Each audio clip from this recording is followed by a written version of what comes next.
Quiero invitarle a abrir su Biblia en Apocalipsis, capítulo 3, y vamos a estar estudiando esta mañana del versículo 1 al versículo 6, el mensaje a la iglesia en Sardis.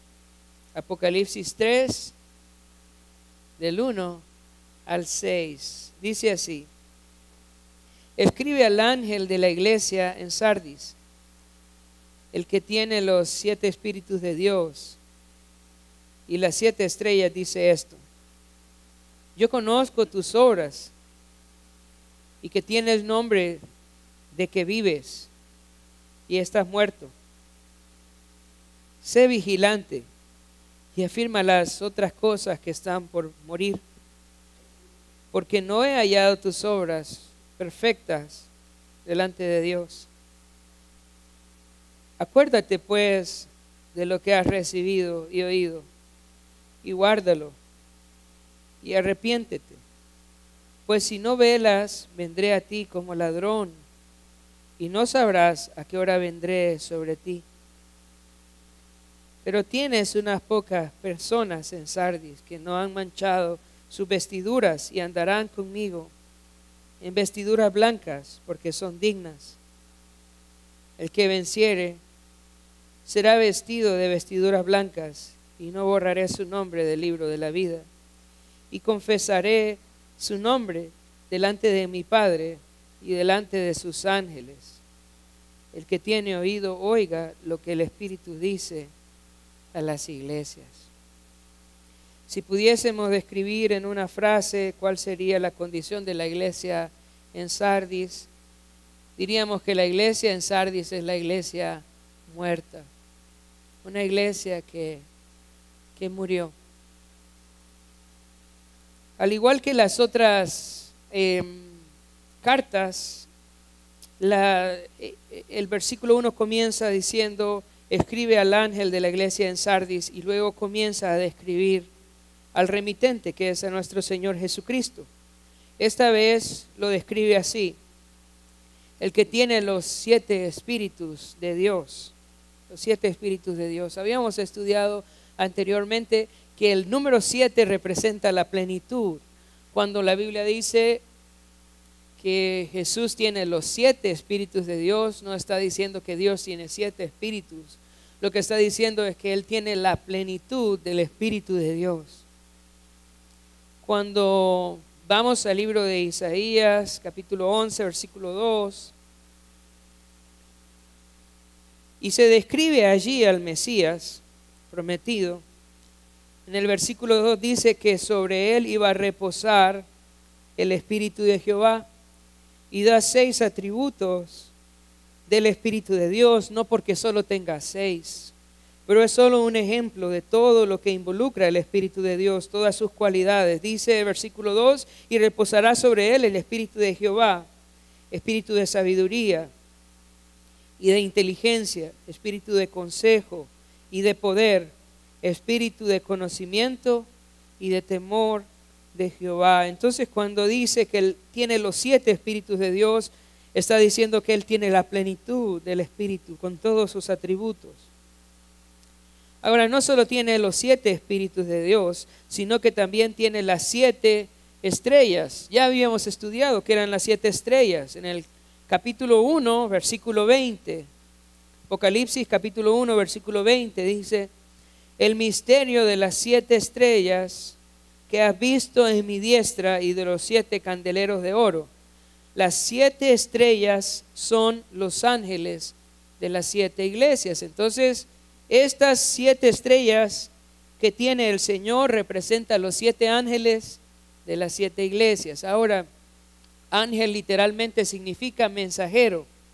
Y hay mensajeros naturales y hay mensajeros sobrenaturales. Hay mensajeros que son ángeles que traen mensaje de parte de Dios, pero también hay mensajeros que son hombres que hablan a la iglesia de parte de Dios. Sin embargo, la figura que usa al decir que son estrellas, por un lado la estrella emite luz, y esa luz es de mucha ayuda para aquellos que están navegando en alta mar. La idea de una estrella es que da dirección, que ayuda a ubicarse. Y ese era el papel de estos hombres en la iglesia, ayudar a la iglesia a dar dirección. Para eso los había puesto el Señor. Ahora, hemos visto en las otras cartas que la presentación del remitente tiene que ver con el mensaje que se va a dar. Y el mensaje que se va a dar es que esta iglesia está muerta. Está muerta, ¿por qué? Porque no está siendo guiada por el Espíritu Santo. Porque ha abandonado la dirección del Espíritu Santo, el control del Espíritu Santo, la llenura del Espíritu Santo. ¿Cómo podemos describir nosotros a una iglesia muerta? Una iglesia que no está controlada por el Espíritu Santo. Una iglesia en la cual el Espíritu Santo no está obrando en la vida de las personas. Hoy en día hay una confusión en cuanto a la obra del Espíritu Santo. Hay muchas personas que piensan que el Espíritu Santo hace que la gente salte, se revuelque, grite. Pero eso es mentira, eso no es bíblico. Cuando el Espíritu Santo obra en una persona, esa persona se arrepiente de sus pecados, esa persona empieza a caminar con el Señor, empieza a dar el fruto del Espíritu en su vida. Cuando una iglesia está llena del Espíritu Santo, entonces vemos personas venir a Cristo, vemos personas cambiar, vemos personas consagrarse al Señor y vivir para Dios. Este es el poder del Espíritu Santo. Personas que han tenido un mal comportamiento, malas acciones y verlas transformadas por el poder de Dios. Eso es la llenura del Espíritu Santo. Y una iglesia muerta es una iglesia en donde el Espíritu Santo no está obrando. Por otro lado, dice que el Señor tiene las 7 estrellas, que Él había puesto una estrella en cada iglesia para que diera dirección. Pero la estrella de esta iglesia ya no estaba haciendo su papel. Estaba muerto, estaba apagado. Así era su liderazgo. El liderazgo de esta iglesia era un liderazgo que ya no era ejemplo a la congregación. Era un liderazgo que ya no estaba enseñando la palabra de Dios, ya no estaba dando dirección a la iglesia. Y por eso el Señor dice que esta iglesia está muerta. Ese es el reclamo que el Señor da a la iglesia. Dice en el versículo 1 al final: yo conozco tus obras, que tienes nombre de que vives y estás muerto. La iglesia en Sardis sin duda tuvo un tiempo de florecimiento, un tiempo de vigor espiritual, un tiempo de crecimiento en el cual la gente estaba comprometida con el Señor, creciendo en el conocimiento de Dios, viviendo para Dios.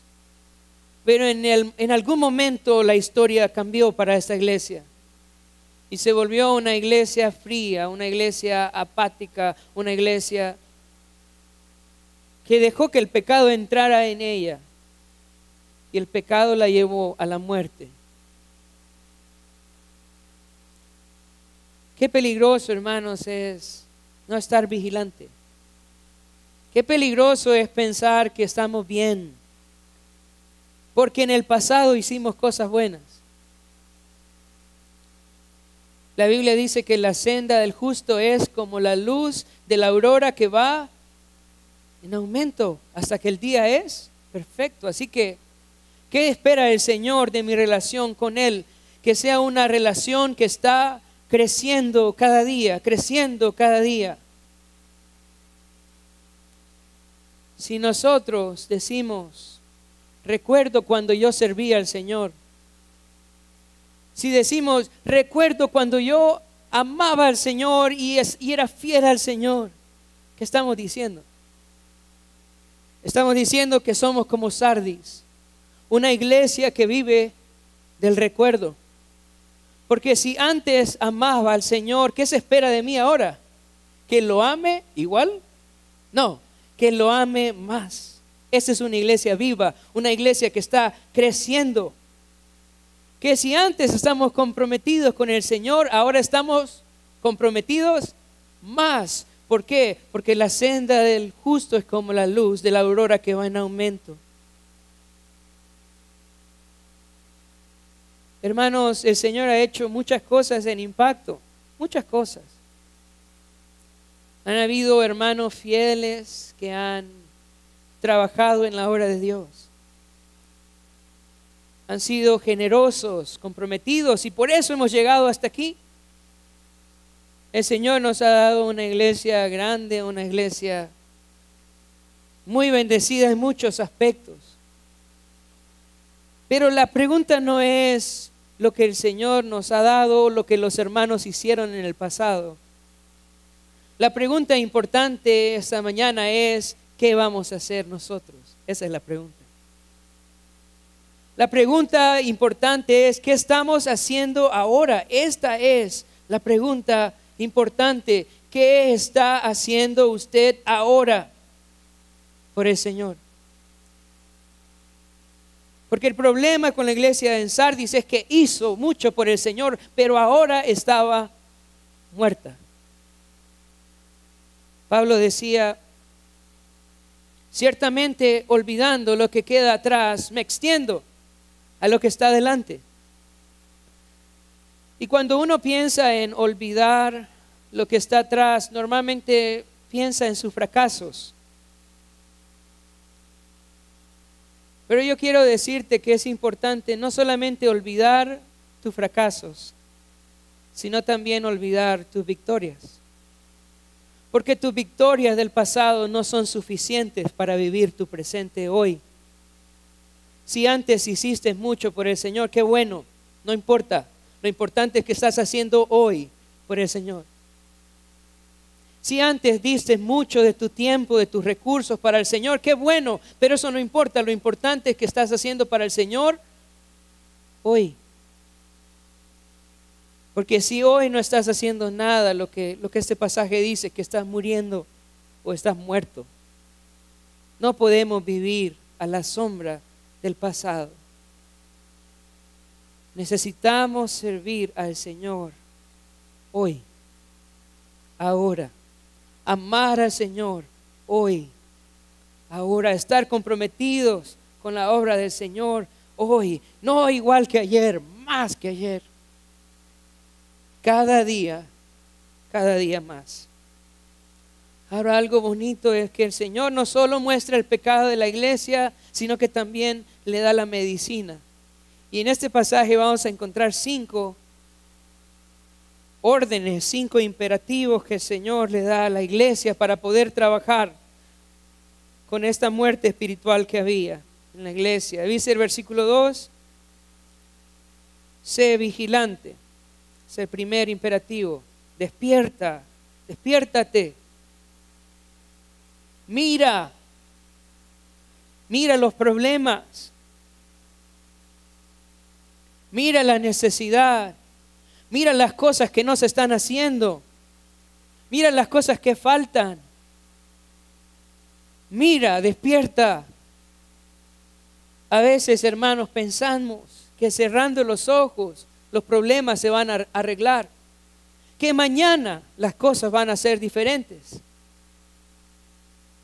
Sin embargo, el Señor le dice a la iglesia, despierten. Las cosas no se van a arreglar cerrando los ojos. Necesitamos abrir los ojos y ver cuál es la condición de la iglesia, cuáles son los problemas, cuáles son las carencias, qué falta, qué cosas no se han hecho, qué cosas no se han terminado, qué cosas se han dejado de hacer, qué cosas están mal. Despierten, vean. Es igual en nuestra casa, es igual en nuestra familia. Los problemas no se van a arreglar ni en la iglesia, ni en la casa, ni en la familia, ignorándolos. Cerrando los ojos y deseando que cambien. Nosotros queremos ver un cambio en la iglesia. Queremos ver un cambio en la casa, en los hijos, en las finanzas, en el trabajo. Necesitamos despertar. Hay un hombre en el Antiguo Testamento que estaba en un barco y el barco se estaba hundiendo. Y todo el mundo estaba gritando y buscando soluciones, pero él estaba durmiendo y el capitán del barco bajó y le dijo, despiértate, dormilón. ¿Quién fue ese hombre? Fue Jonás. Y a veces nosotros estamos viendo la necesidad de la iglesia, los problemas. Vemos que las cosas van mal y ¿sabe qué hacemos? Dormimos como Jonás. ¿Qué le dice el Señor a la iglesia? Despierte, abra los ojos, vea la situación, vea los problemas, vea las necesidades. Luego le dice en el versículo 2, sé vigilante y afirma las otras cosas que están por morir. Afirma las cosas que están por morir. En el año 17 después de Cristo hubo un gran terremoto en la ciudad de Sardis y muchos edificios se cayeron, pero otros se agrietaron. Así que la ciudad empezó a trabajar en los edificios que se habían agrietado. El Señor le dice a la iglesia, hay cosas que ya no están, que ya no podemos solucionar, pero hay cosas que todavía viven.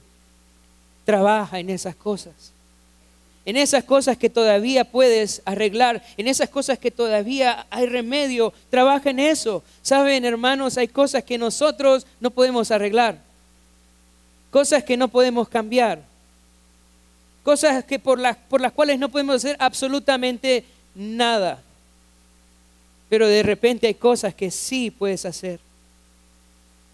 De repente hay cosas que sí pueden cambiar.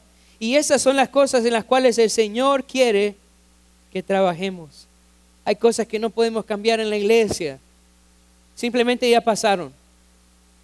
Pero hay cosas que sí pueden cambiar. Hay cosas que sí pueden mejorar. Igual en tu familia. Igual en tu casa, en tus hijos. Hay cosas que de pronto no pueden cambiar. Pero hay cosas que sí. ¿Y dónde debemos de enfocarnos? ¿En las cosas que no pueden cambiar? No. Debemos enfocarnos en las cosas que sí pueden cambiar. Ahí le dice el Señor a la iglesia que se enfoque, afirma las otras cosas que están por morir, porque no he hallado tus obras perfectas delante de mí. ¿Qué esperaba el Señor de las obras de esta iglesia? Que fueran como. ¿Cómo dice ahí? Porque no he hallado tus obras. ¿Qué quería el Señor? Que sus obras fueran como. ¿Eso es posible? ¿Es posible que nosotros trabajemos de una manera que glorifique a Dios, que satisfaga a Dios, que Dios se goce con nuestras obras? ¿Es posible? Y la respuesta es sí. ¿Cuándo? Cuando el Espíritu Santo está gobernando nuestras vidas. Cuando estamos haciendo las cosas con amor, en santidad para Él, cuando nos apartamos del pecado y buscamos la dirección del Señor, así van a ser nuestras obras, obras que le agraden a Él. El problema de nuestras obras mediocres, hermanos, es que no estamos siendo gobernados por el Espíritu Santo. El problema de nuestras obras mediocres es que no las estamos haciendo en santidad y en amor. Pero cuando le pedimos al Señor que nos perdone y le pedimos al Señor que nos dirija por medio de su Espíritu, entonces nuestras obras van a dar gloria a Dios. Luego le dice en el versículo 3, acuérdate pues de lo que has recibido y oído. Y luego dice, y guárdalo. Y arrepiéntete, pues si no velas, vendré sobre ti como un ladrón, y no sabrás a qué hora vendré sobre ti. Le dice a la iglesia, acuérdate de lo que has recibido. La iglesia en Sardis sin duda había recibido el Evangelio. Sin duda había recibido la palabra de Dios, sin duda. Pero la habían olvidado. Nuestros problemas, hermanos, nuestros problemas en nuestra casa, nuestra familia, en nuestras finanzas, en la iglesia, no son problemas de ignorancia. No son problemas de ignorancia. No es que no sabemos, no es que no hemos recibido de parte del Señor la instrucción. ¿Sabe? Cuando damos consejerías y le decimos a las personas la voluntad de Dios, ¿sabe qué es lo que la gente dice? Dice eso, mira. Sí, yo sé. ¿cierto? No es que no sabemos. ¿Cuál es el problema? Es que no estamos recordando. Es que no estamos aplicando, es que no estamos obedeciendo. El problema no es que no sabemos, el problema es que no obedecemos. Este es el problema. Así que le dice el Señor, acuérdate pues de lo que has recibido. Hoy en día hay muchas personas también que están buscando una nueva revelación. Nueva palabra, nueva profecía, nueva palabra. ¿Qué le dice el Señor? ¿Necesita nueva profecía, nueva palabra? ¿Un mensaje nuevo? ¿Necesitaba eso Sardis para venir a la vida? No. ¿Sabe, hermano? Usted no necesita una nueva revelación, una nueva profecía, una nueva palabra. Usted no necesita nada de eso. ¿Qué necesita? Recordar lo que ha recibido del Señor y guardarlo y arrepentirse. El Señor ya nos ha dicho qué es lo que quiere de nosotros, sí. El Señor ya nos ha dicho cómo quiere que sea nuestra casa, sí. Cómo sean nuestros hijos, cómo sea nuestra iglesia, sí. Todo nos lo ha dicho. ¿Qué necesitamos ahora? Recordarlo y guardarlo. Eso es lo que nosotros necesitamos.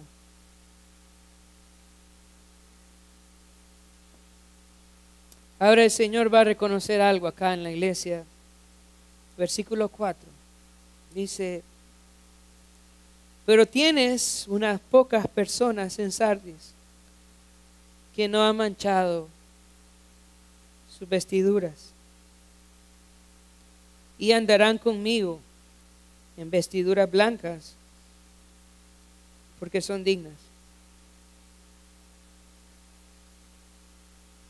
En esta iglesia dice que habían unas pocas personas en Sardis que no han manchado sus vestiduras. Y la idea es que estaban caminando con el Señor, que estaban tratando de agradar al Señor en todo. Todos pecamos, todos pecamos. Cuando dice que no han manchado sus vestiduras, no está diciendo que no pecaron. Está diciendo que confesaban sus pecados, que se arrepentían y el Señor limpiaba sus vestiduras nuevamente y querían andar en santidad con el Señor. Y entonces le dice el Señor, hay unos pocos ahí en esa iglesia, hay unos poquitos que no han manchado sus vestiduras, que no se han contaminado, que no están viviendo una vida de hipocresía, que no están viviendo una vida de falsedad, que de verdad quieren vivir para mí, que de verdad quieren agradarme. Hay unos pocos ahí. Y cuando estudiaba me preguntaba, ¿qué dirá el Señor de Impacto? ¿Qué dirá el Señor de nosotros? Dirá, en Iglesia Impacto hay muchos que no han manchado sus vestiduras. En la Iglesia Impacto hay muchos que viven para mí en santidad, que me aman, que han tomado en serio su relación conmigo. Y realmente hay unos pocos que han manchado sus vestiduras. Qué bonito, ¿verdad? Que sea así. Cuando ve el pasaje, ¿en qué grupo se ubica usted? Se ubica en el grupo de los que no han manchado sus vestiduras, de los que quieren agradar a Dios, de los que quieren tomar a Dios en serio, su relación con Él en serio. Y si no es así hoy puede ser diferente, hermanos, hoy puede ser diferente, porque a Dios no le interesa cuántos vienen a la iglesia. A Dios le interesa cuántos caminan con Él en santidad. A Dios eso le interesa. A Dios no le sorprende que nosotros seamos una iglesia de 1000 personas. A Dios le interesa cuántos de estos 1000 caminan con Él. Eso es lo importante. Y si usted no está ahí hoy, yo quiero animarle a que se arrepienta y se comprometa con el Señor. Que se arrepienta de sus pecados. Él es fiel y justo para perdonarle y limpiarle. El Espíritu Santo le va a dar la gracia para vivir para Él. Se puede. Y no hay nada mejor que hacer en este mundo que vivir para el Señor. Ahora dice, tienes unas pocas personas en Sardis que no han manchado sus vestiduras y andarán conmigo, dice, en vestiduras blancas porque son dignos, porque son dignos. Déjame explicarte eso de ser digno, porque ninguno de nosotros, por nuestros medios es digno de alcanzar la gloria de Dios. Hay una dignidad que nosotros recibimos por medio de la fe en Jesucristo. Él nos hace aptos. Él nos ha hecho parte de su familia. Es una dignidad recibida. Pero escucha eso. Todo aquel que ha recibido la dignidad de Jesucristo, la dignidad del Evangelio, también tiene una dignidad esperada. Hay una dignidad recibida y hay una dignidad esperada. Dios espera que todos aquellos que hemos recibido el regalo de la salvación vivamos de una manera digna del Evangelio. Pablo escribió de eso muchas veces, solamente que viváis como es digno del Evangelio o como es digno del llamado. Nosotros somos el pueblo de Dios, representamos el reino de Dios acá en la tierra y necesitamos vivir de una manera digna que refleje el llamado del Señor a nuestra vida. Por eso el Señor dice que vestirán vestiduras blancas porque son dignas, porque han vivido de una manera que representa fielmente el reino de Dios aquí en la tierra. Ahora vamos a pensar un poco en la recompensa, la recompensa de no ser una iglesia muerta. Dice el versículo 5. El que venciere será vestido de vestiduras blancas. Y no borraré su nombre del libro de la vida. Y confesaré su nombre delante de mi Padre y delante de sus ángeles. Entonces el Señor ofrece ahí 3 recompensas.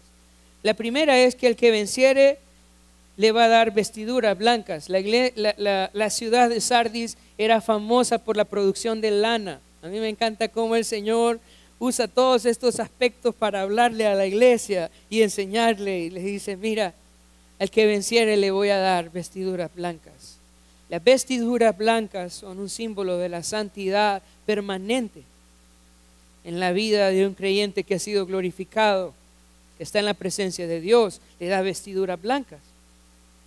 Y yo sé que nosotros a veces no meditamos mucho en eso, pero quiero que pensemos por un momento en la conversación que Jesús tuvo con Pedro antes de ser entregado.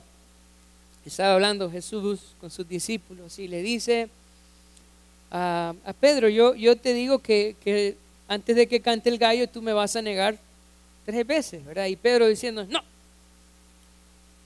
los demás te van a negar, pero yo no, ¿verdad? No te voy a negar, no te voy a negar. Y de ahí al siguiente día Pedro estaba negando al Señor, ¿verdad? Negándolo. Y en uno de los evangelios se relata que Jesús lo vio, lo volteó a ver a Pedro. Después de que lo estaba negando, el Señor lo volteó a ver. Y la Biblia dice que Pedro lloró ¿cómo? Amargamente. En esa tierra nosotros vamos a fallarle al Señor. Y qué triste es fallarle. Qué triste es sentir que a pesar de su fidelidad, de su misericordia, de su amor, nosotros le fallamos. Una evidencia de estar vivo es el arrepentimiento. Cuando el Señor está con nosotros y tenemos una relación con Él, nos duele tanto fallarle. Y mientras estamos acá, al igual que Pedro falló, nosotros le fallamos. Y qué duro es estar fallándole al Señor, porque uno se siente tan triste de no obedecerle en cada cosa, de darle lugar a la carne, se siente tan avergonzado con el Señor. Pero esa lucha va a terminar. En el cielo no vamos a luchar más. con malos pensamientos. En el cielo ya no le vamos a fallar más al Señor, ya nunca más.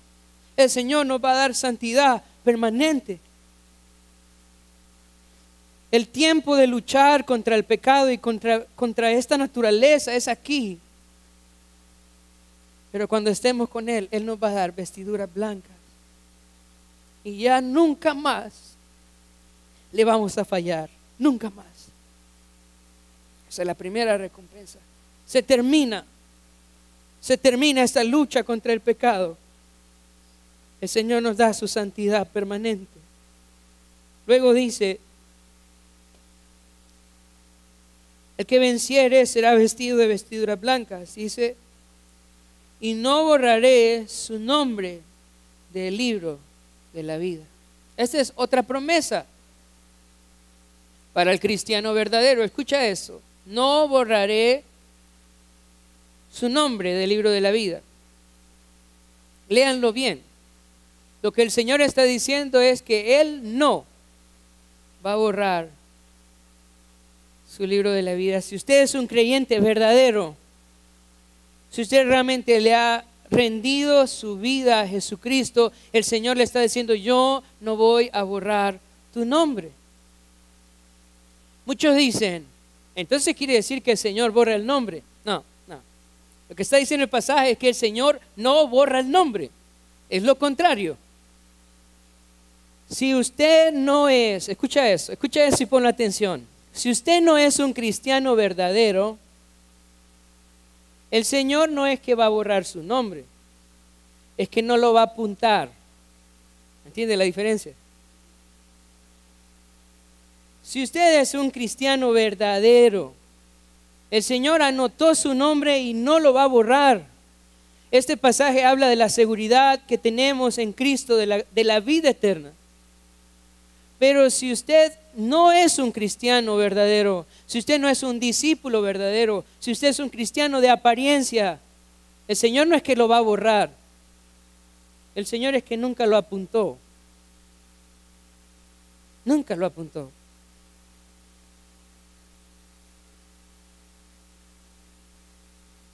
En Mateo 7,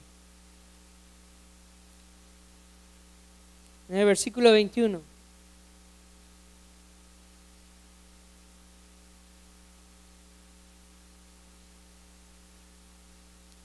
Dice,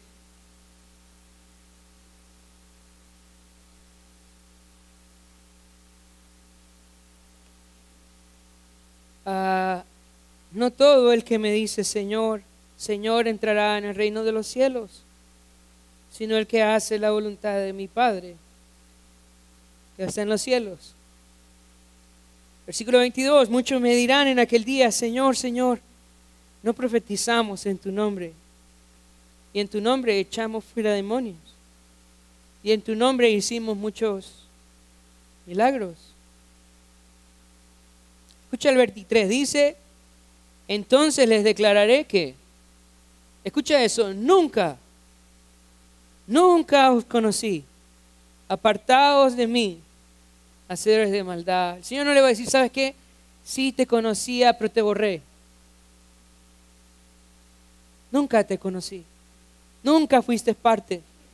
Nunca fuiste parte de la familia de Dios. Nunca fuiste un siervo de Dios. Yo no te conozco. Apártate de mí.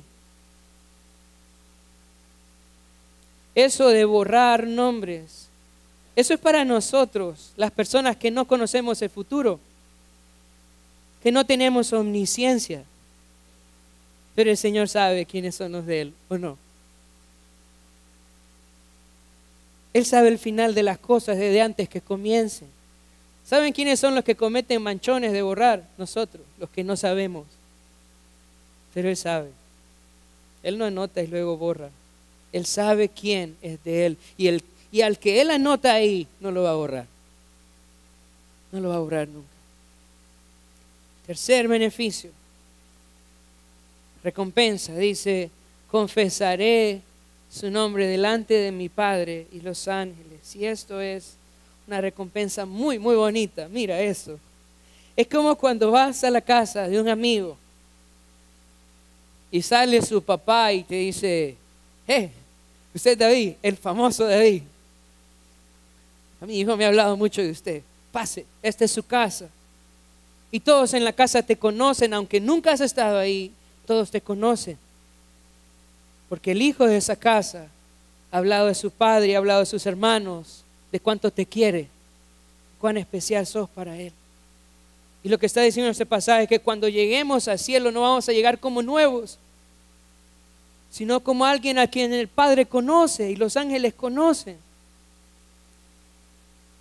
Cuando Daniel pidió por claridad en cuanto a una visión, vino un ángel del cielo y le dijo: Daniel, tú eres muy amado. Y Daniel nunca había estado en el cielo, pero todo el mundo en el cielo amaba a Daniel. ¿Por qué? Porque Daniel vivía para el Señor aquí. De pronto usted nunca está en el cielo, pero si usted vive para el Señor aquí, el día que usted llegue allá, todo el mundo lo va a conocer. Usted, sí, usted era, sí, bienvenido, hemos escuchado de usted. Cuánta recompensa, cuánta bendición hay para todos aquellos que de verdad queremos vivir para el Señor. Si en esta mañana estás aquí y no sabes si tu nombre está inscrito en el libro de la vida, yo quiero animarte hoy a poder en tu corazón hablar con el Señor y pedirle que te perdone, que te reciba, que quiere ser parte de la iglesia, que quiere vivir para Él. Y Él te va a anotar en el libro de la vida si esto es real y no te va a borrar nunca. Y si estás aquí también y sabes que no estás viviendo de una manera comprometida con el Señor, yo quiero animarte hoy también a arrepentirte y hoy comprometerte con el Señor y con su obra. Vamos a orar.